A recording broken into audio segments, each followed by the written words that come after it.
Olá, pessoal, tudo bem por aí? Aqui é o Wellington do Top Matemática. Hoje nós iremos trabalhar a questão número 156 do Enem do ano de 2017, da Prova Azul. Antes, gostaria de convidá-lo, inscreva-se no canal para que possamos fortalecê-lo. Deixe o seu joinha, deixe os seus comentários, compartilhe essa aula com quem você sabe que está estudando para o Enem. E claro, acione o sininho para que você possa receber notificações de novas aulas. Bem, vamos à leitura do problema. Uma desenhista, projetista, deverá desenhar uma tampa de panela em forma circular.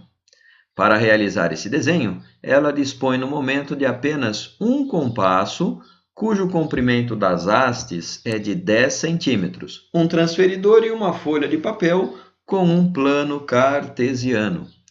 Para esboçar o desenho dessa tampa, ela afastou as hastes do compasso de forma que o ângulo formado por elas fosse de 120 graus. A ponta seca está representada pelo ponto C.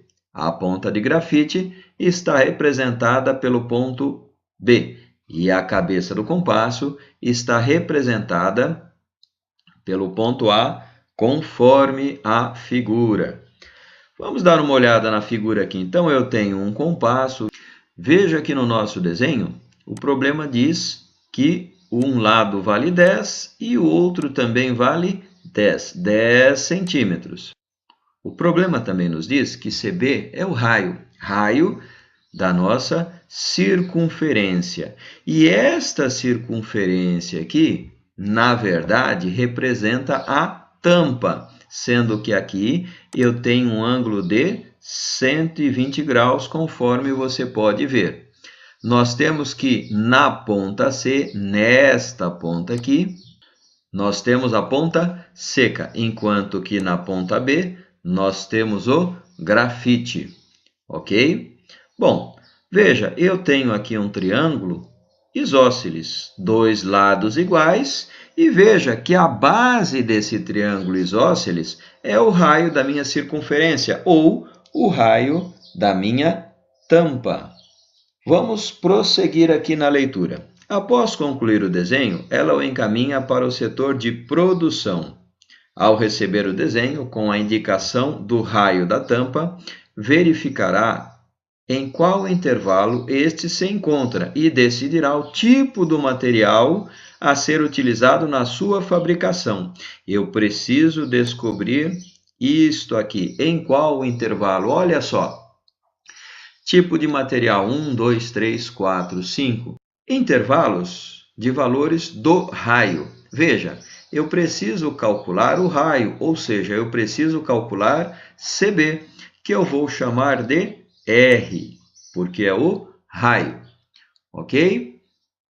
Vou colocar um R aqui maiúsculo. Esse R é o raio. Bom, então quer saber qual o tipo de material. Além disso, o problema te deu que raiz de 3 deve ser considerado 1,7. Vamos lá então, veja. Se eu tivesse um triângulo retângulo, eu poderia usar Pitágoras, só que esse triângulo não é retângulo, é um triângulo isósceles. Logo, eu posso usar a lei dos cossenos. Mas o que é mesmo a lei dos cossenos? Vamos lá, recordar é viver. Imagine o seguinte, que eu tenha um triângulo isósceles. É esse meu triângulo que está aqui no desenho. Veja que aqui eu tenho 10 e aqui eu tenho 10.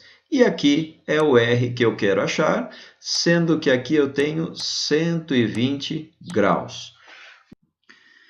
Veja que a partir deste triângulo aqui, esse triângulo isósceles, eu posso achar esse lado R. Então, vamos lá. O que diz a lei dos cossenos? Eu posso pegar esse R, elevar ao quadrado e somar com um lado ao quadrado mais o outro lado ao quadrado. Como ambos valem 10, 10 mais 10 ao quadrado.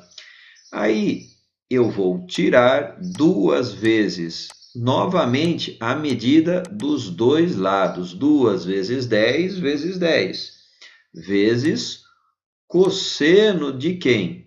Cosseno de 120 graus. Nos livros, nós encontramos isso assim, presta atenção. A ao quadrado é igual a b ao quadrado mais c ao quadrado menos 2 vezes b vezes c vezes cosseno alfa ou cosseno do ângulo que eu tenho. Correto? É assim que nós vamos encontrar nos livros. Agora veja, você tem b e c. Esse aqui, no caso, seria o b e este aqui seria o c. Então, eu uso o 10 aqui, aqui, aqui, aqui, e o cosseno do ângulo de 120, ok? Vamos apagar isso aqui para que nos sobre mais espaço. Então, vamos lá, desenvolvendo essa equação.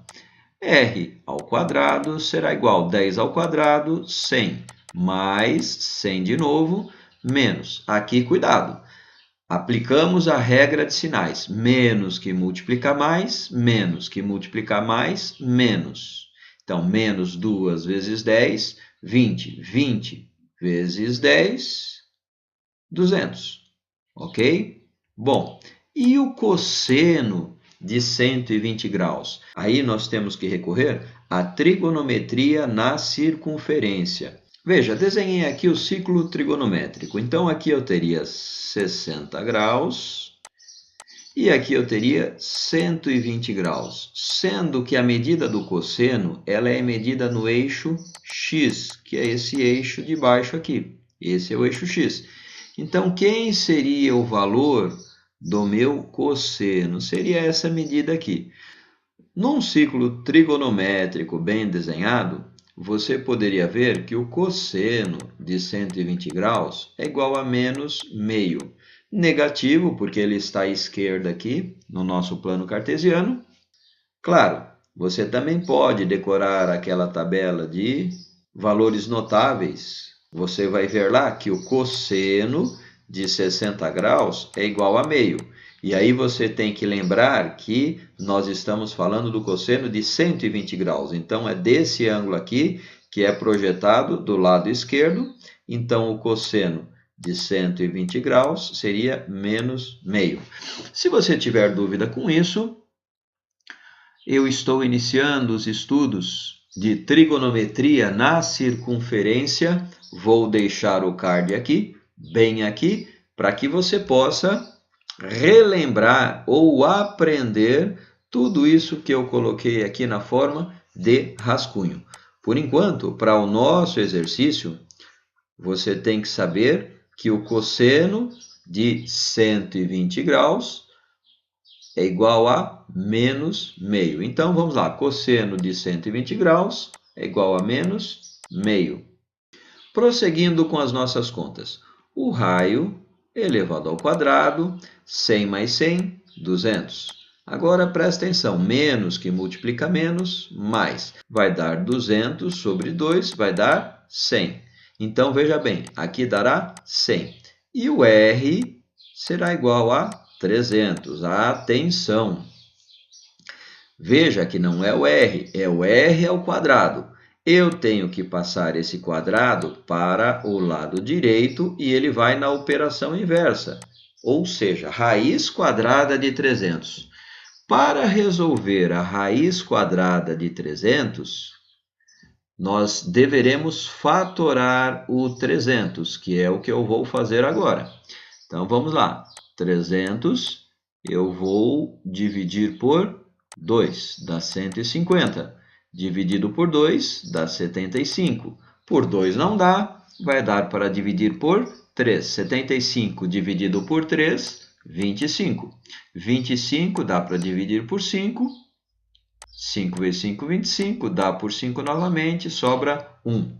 Bom, onde está a raiz? Veja bem, eu tenho, como se trata de raiz quadrada, eu tenho que fazer o seguinte, eu tenho que separar em grupos de 2. Então, olha só, um para aqui e outro para aqui. Desse par, eu vou tirar um deles, e deste par, eu vou tirar um deles. O que temos agora?